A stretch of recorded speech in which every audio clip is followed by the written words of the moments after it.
صباحو قوش زخلتم يصجت بلن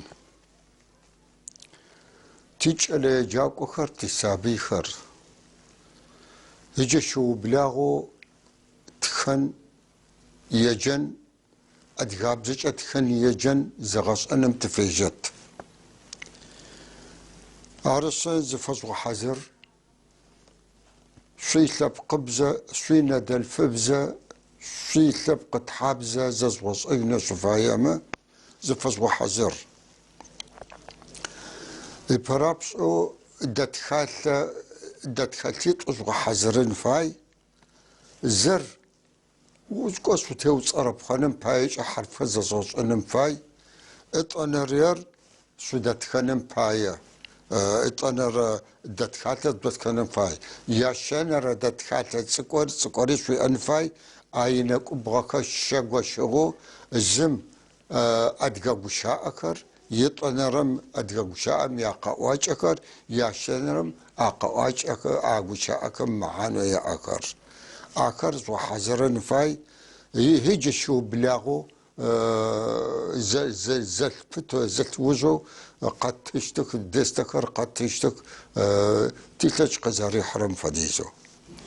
أعزائي الطلاب نبدأ الآن بتعلم اللغة الشركسية بدءا من الأبجدية، وأرجو من الطلاب أن يحضروا كل طالب يحضر دفترين من القطع الكبير، دفتر للمسودة ودفتر آخر للكلمات للكتابة، ودفتر من القطع الصغير اسمه دفتر الكلمات أو دفتر الحروف، أما الحروف والكلمات.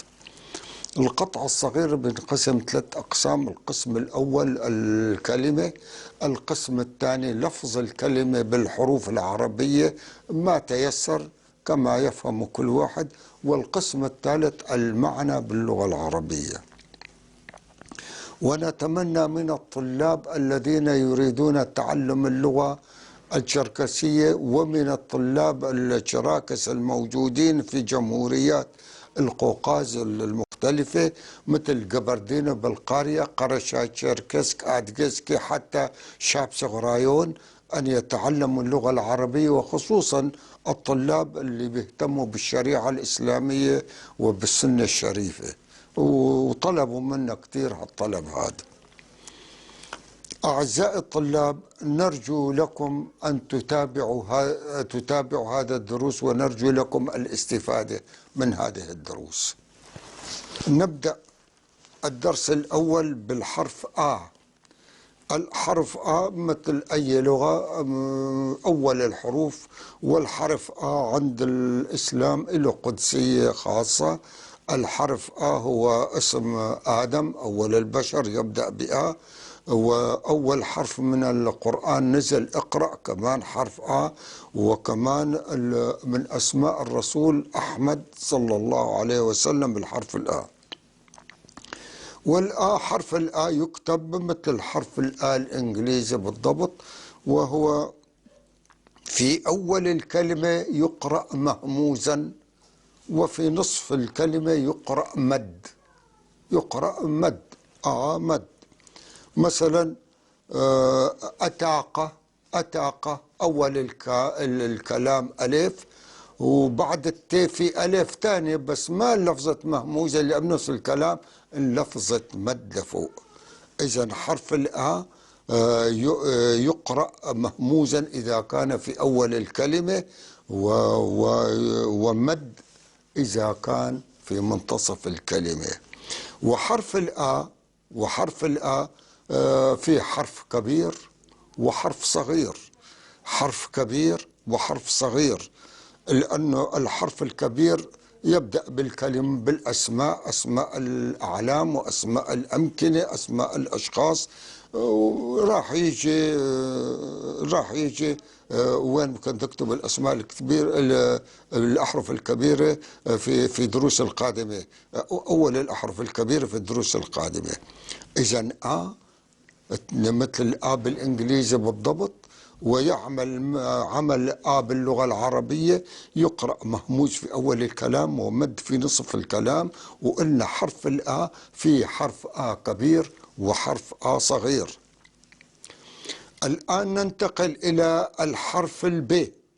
قبل ما ننتقل إلى حرف الب، حرف الآ يعني بصير حرف نداء بالتشركسي، وبصير كمان باللغة الشركسية، وبصير كمان حرف آ ذلك مثلا آجالر أو آجالخر، ذلك أو هؤلاء بصير. ثاني حرف هو الحرف ب. حرف البي باللغة الشركسية مثل حرف البي باللغة العربية كلفظ، نفس اللفظ تماما. ب بيجي معناته كثير، ب بيجي معناته كثير. وب حرف له حرف كبير وحرف صغير. حرف الكبير بيطلع خارج الخطين، حرف الصغير يكتب داخل الخطين. ب إذن بيعطي معنى كثير، الكثرة ب. الحرف الثالث هو حرف ف. حرف في مثل حرف الفي بالإنجليزي، ولكن هنا الحرف كتابة يختلف. هذا الحرف باللغة الأدغي واللهجة الغربية، مثل كما يقال اللهجة الغربية استعماله قليل جدا، ما في استعمال غير في الأسماء الجديدة التي دخلت إلى اللغة الآدغة، وكأسماء المدن والأعلام والمخترعات والشيء، يعني ما في نحن. ولكن باللهجة الشرقية بلهجة القبرتاي استعماله كثير جدا كثير جدا. الفي، حرف الفي. حرف ما بدنا ندخل ايمتى تستعمل في بالقبرتاي، بس نحن بنقول حرف الفي هو كحرف في انجليزي، ولكن بالكتابة يختلف. وهناك نوعان من الحروف، حرف البي، حرف البي كبير وحرف البي صغير. إذن قلنا الحرف الثالث هو في. الحرف الثالث قليل استعماله. بيجي حرف هلا غي أو جي، غي أو جي. حرف الجي طبعا ما له مقابل باللغة العربية الفصحى، مثل الجي المصرية تماما، ولكن في مواطن يلفظ هذا الحرف غ مثلا غنى. أما الأمكنة التي يلفظ فيها جي وحرف الغي راح يجيكم في الأيام القادمة، بس احفظوه هلا حرف جي مثل الجي المصرية، مثل ما بيقولوا مثلا بدل ما يقولوا جميل بيقولوا جميل. هالجي هذا نفس الجي باللغة الشركسية، كمان له نوعين، حرف كبير وحرف صغير. الآن في مصطلح باللغة الشركسية اسمه الحرف المضخم. طبعا الحرف المضخم لا يأتي لحاله ولا يبدأ فيه الكلام ولا له تسمية، يعني يقابل صوت ما، وإلا إذا اندمج مع حرف ثاني. مثلا حرف الجي طبعا حرف الجي كمان له حرف كبير وحرف صغير. حرف الجي إذا انضاف له هالمضخم بصير حرف غين. حرف غين نفس حرف الغين باللغة العربية. مثلا غوغ، طريق، غابلة، مجاعة. ايوه، سنة.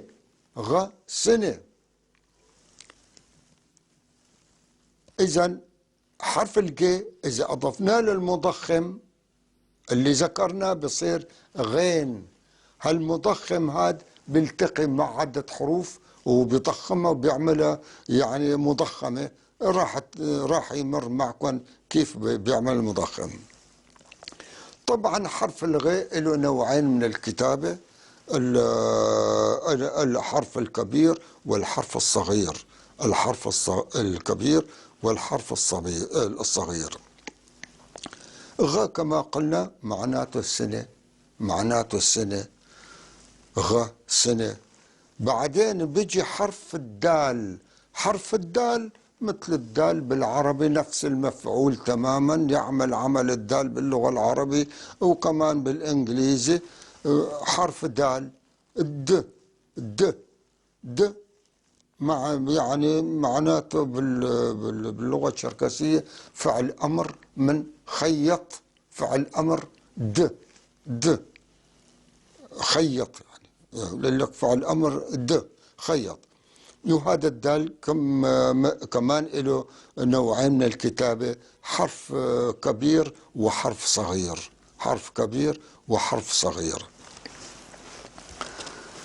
الآن ننتقل إلى حرف ج. الج. الج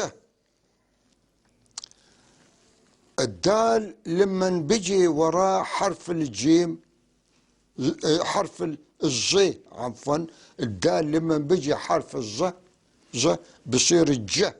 بصير الج. ج معناته اصرخ، ج نادي، ج أذن، له عدة معاني. ج إذا حرف الدال وحرف الزي بصير الج. ج حرف الزي راح يمر معنا بعد حرفين. إذا حرف الدال مع حرف الز بصير الج. ج طبعا حرف الج معناته اصرخ، أذن، نادي لي. وهذا حرف الج له نوعين، الحرف الكبير والحرف الصغير. الج في حرف كبير وحرف صغير. بعده بيجي حرف الدز. الدز بيجي حرف الدال. حرف الدال مع حرف الزين. حرف الدال مع حرف الزين بدمجهم مع بعضهم، دال وزين بصير دز. دز دز أو دز. دز دز معناته ارمي.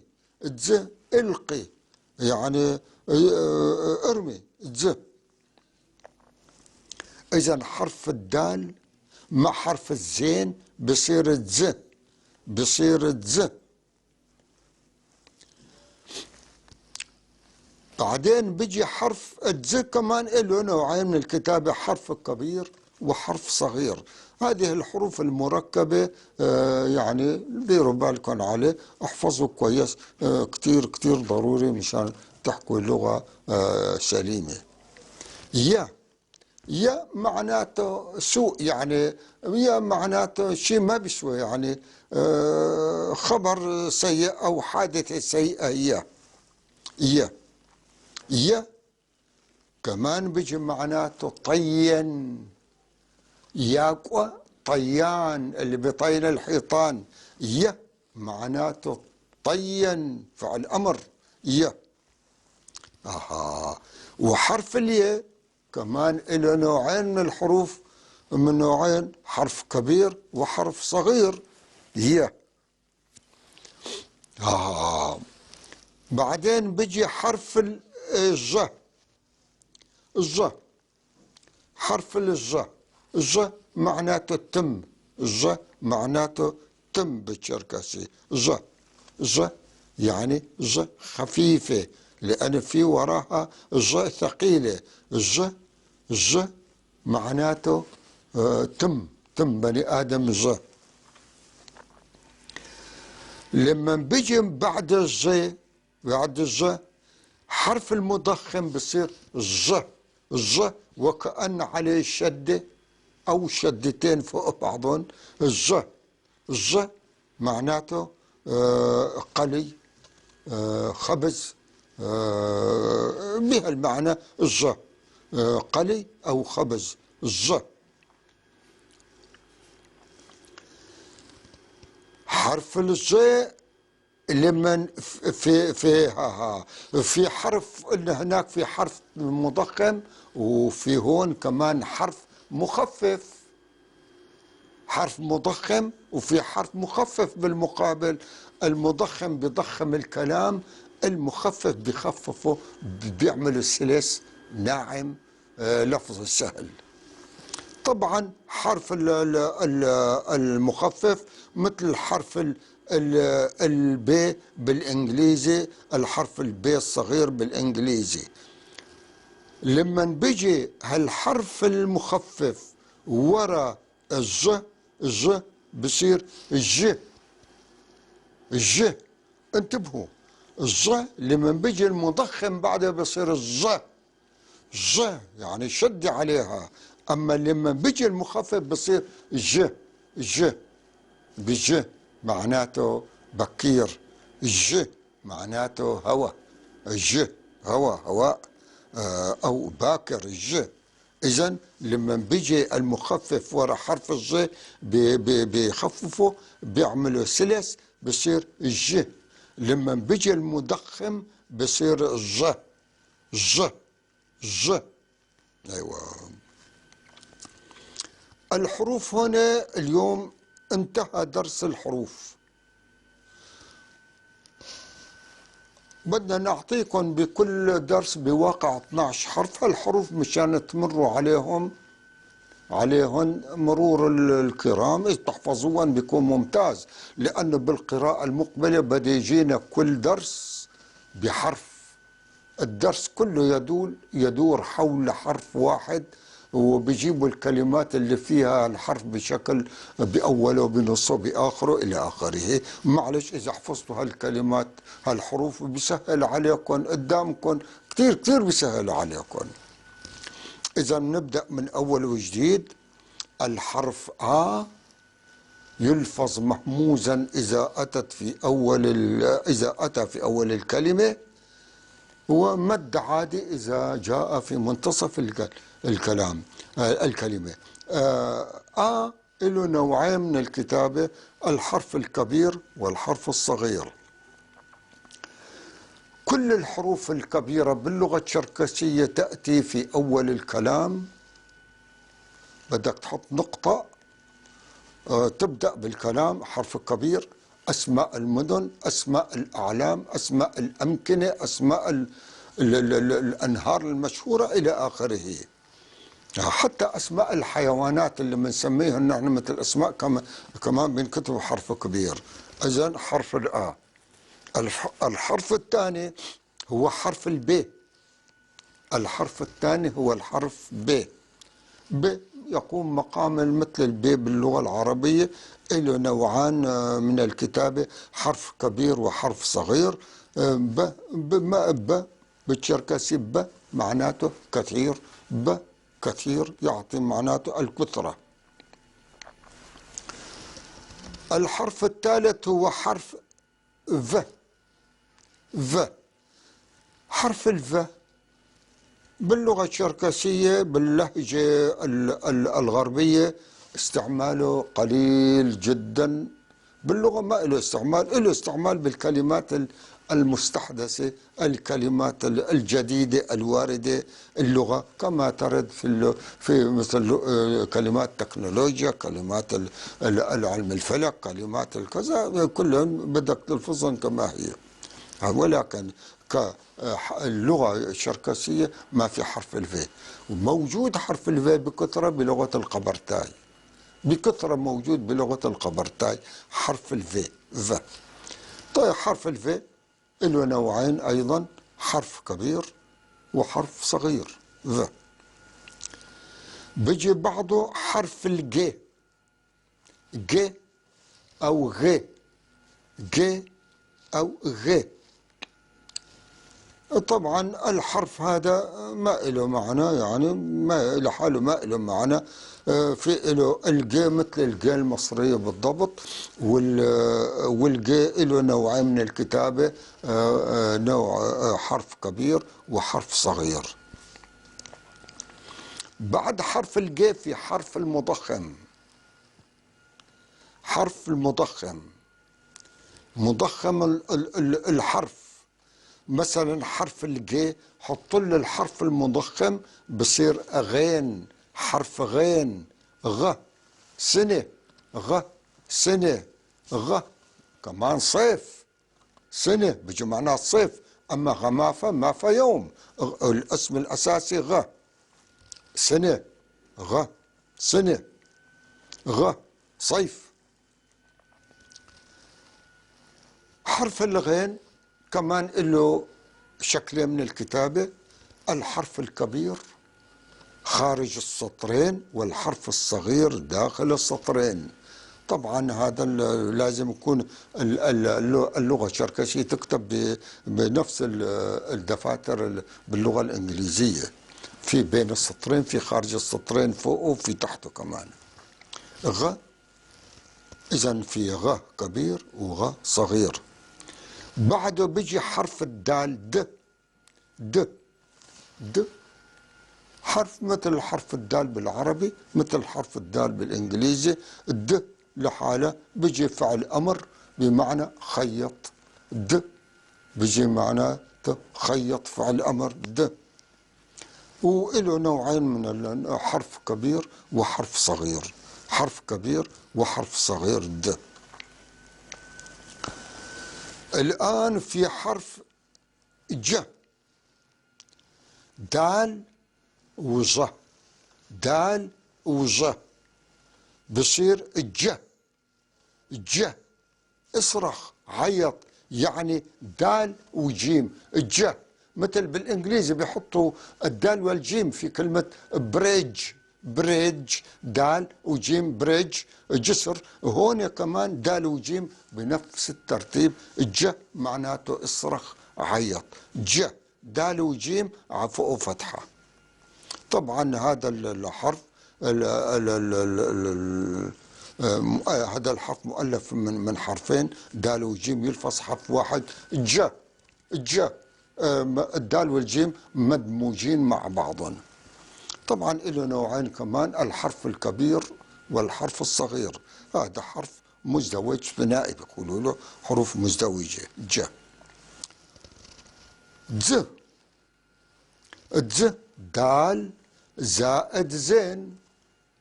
دال زائد زين بصير الز. الز دال وزين قربهم على بعضهم، دمجهم مع بعضهم بصير معناته الز. الز بيجي بيعطي معنى الز بالتشركسي المي، القي، ارمي بعيدا. الز ارمي او القي بعيدا. اذا دال وزين، دال وزين ادمجهم مع بعضهم بصير الز. الز دال وزين الز. بعدين بيجي حرف الياء، الياء المفتوحة. هذا حرف ياء مفتوحة دائما وأبدا.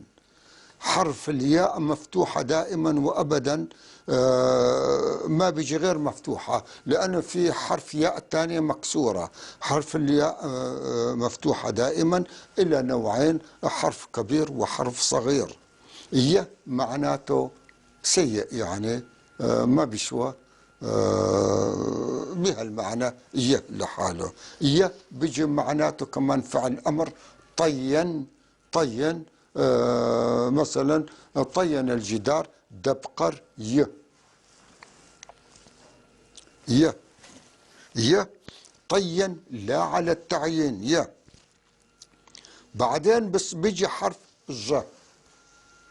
ج ج حرف مستقل لحاله، بيجي بمعنى الفم.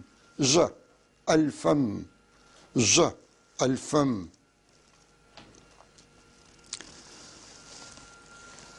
بعدين بيجي الحرف الج لمن بتضخم. حرف الج لمن بتضخم بصير ج. ج يعني جيم عليها شدة، ج عليها شدة. ج ج مثلا ج ج ج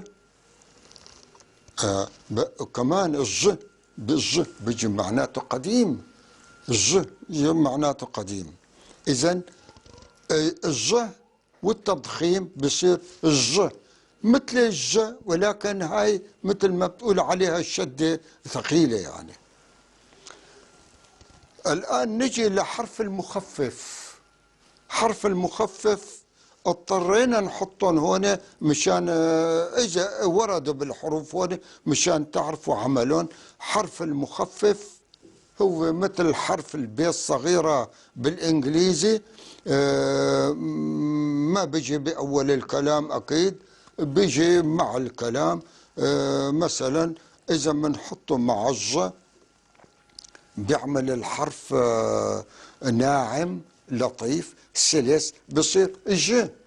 ج بدال الظ بصير ج. ج هواء. ج بكير، يعني الصبح بكير بيقولوا ج. ج الظ زائد المخفف بصير ج.